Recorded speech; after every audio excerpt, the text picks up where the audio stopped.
Hello again, this is Bruce.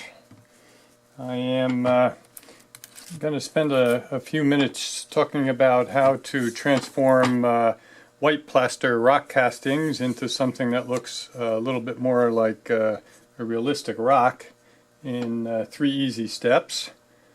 To give you an idea, here's a rock out of my yard, and here is a plaster casting that I've colored using the techniques that I'm going to talk about today. I think you can see they're fairly similar.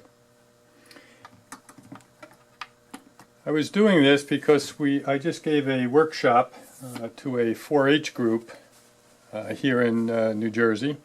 Our division, the Garden State Division of the NMRA, has somewhat adopted this 4-H group for the season, and we're all taking turns doing hands-on modeling with the kids. And they really enjoyed their rock coloring and came up with some very credible rocks with about 15 minutes of instructions and then some hands-on.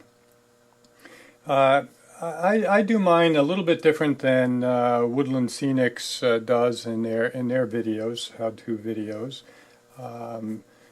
But those are excellent resources as well. The first thing I do is coat the casting with my dilute mixture of alcohol and India ink, and that dilute mixture is 1 teaspoon of India ink to a pint of isopropyl alcohol, and it doesn't matter whether you use 91% or 70% when it comes to coloring plaster. So here's a white casting right out of the mold. I cut them in half for the kids so that they could include them in some of their dioramas by just setting them into either some plaster or ground goop. Here's one that this morning I colored with my alcohol and India ink mix, and that's what I use as my basis. The next step is going to be to use Woodland Scenics liquid pigments, and I use 3. I use slate gray, I use raw umber, and I use burnt umber. These I dilute 1 to 12, 1 tablespoon of the pigment to 12 tablespoons of water, and you can make them even more dilute than that if you want to. There's nothing really magic about this process. What I like to do is end up with more of a grayish looking rock than a brownish looking rock, and therefore I put my browns on first and then finish up with a thin wash of slate gray.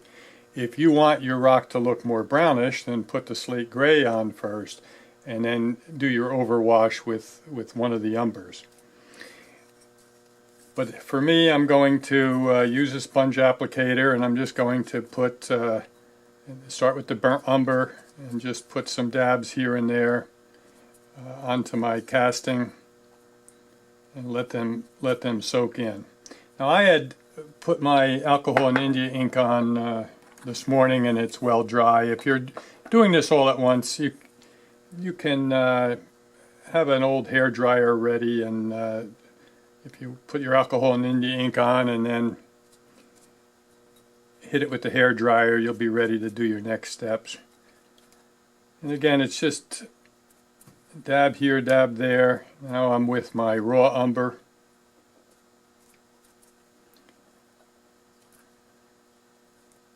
And that's about good enough for that. And then finally I'm going to go to my slate gray, and you don't have to wait for one to dry before you do the next. Again, if you want to do that, you can hit it with the hair dryer and carry on. Now I'm just doing a thin overwash of the slate gray.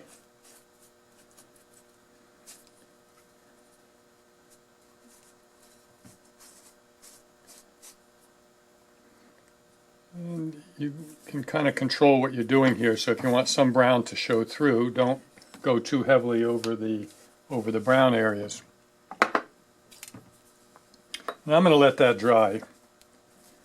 And I think you can start to see that there are some brown highlights showing. You can still see a little bit of the alcohol and India ink showing through here and there. But when this dries, and from a distance, that is a heck of a lot different than what we started out with the white plaster. I do not use paints to color my plaster, and one of the reasons is that as soon as you put your first coat of paint on, you're sealing your plaster, and other additional washes are going to build up layers on top of that, but they're not going to sink in. And I think plaster looks best when you're allowing things to sink in. I do not do an overspray on top of my final product as Woodland Scenics suggests. They think that it's best to seal it at the end with a thin spray of their scenic cement. You could also use a matte medium thin down. I have castings on my layout that have been there for 10 years or more, and they have not faded. I think the main reason they suggest putting that on is to prevent fading, but I have not found that necessary. So that is already shaping up rather nicely, and here's one that I did a couple days ago when I was doing the workshop with the 4-H kids. And what I do for my last step is some dry brushing, and what you want to use for the highlight colors is anything in the off-white family. I'm using a light gray, but you can use any kind of off-white. Don't use a stark white because it's just too stark. And when I dry brush, I use an old cloth, and I take almost all of the paint off. And then I'm just going to hit the highlights, the peaks of these castings, and try to bring up some highlights as if the sun was hitting on the edge of the cuts in the stone wall in the casting here. And it really makes things kind of stand out and pop from a distance. And again, you just do it until you get the look that you're trying to achieve.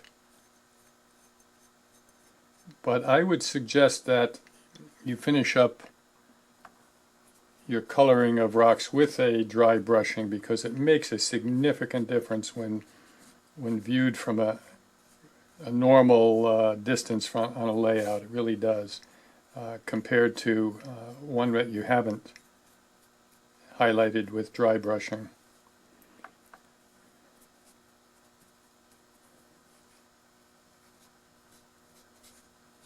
You notice I'm just hitting the ridges. I'm not painting. I'm dragging this over, trying to let it ride over the ridges of the casting.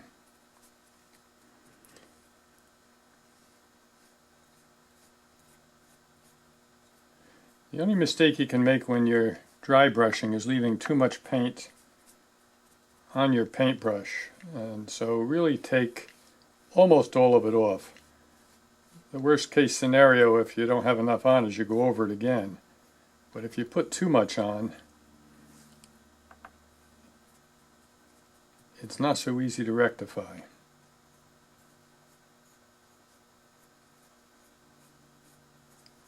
I think that's getting there, and that's I think showing you the effect that I'm looking for. Let me show you another one. Here's a smaller casting, but you can see I've highlighted some of the ridge points on that, and it really does make a difference. Here's another one where I've done highlights here and there, and it just makes those little ridges pop out. You know, compare that to one where I haven't done the highlights yet, and I think you can see the difference on the video. And so that's really it. It is not rocket science. This is, as one of the fathers of the 4-H kids says, boy, it's really nice to see a technique that is difficult to mess up. And this really is difficult to mess up.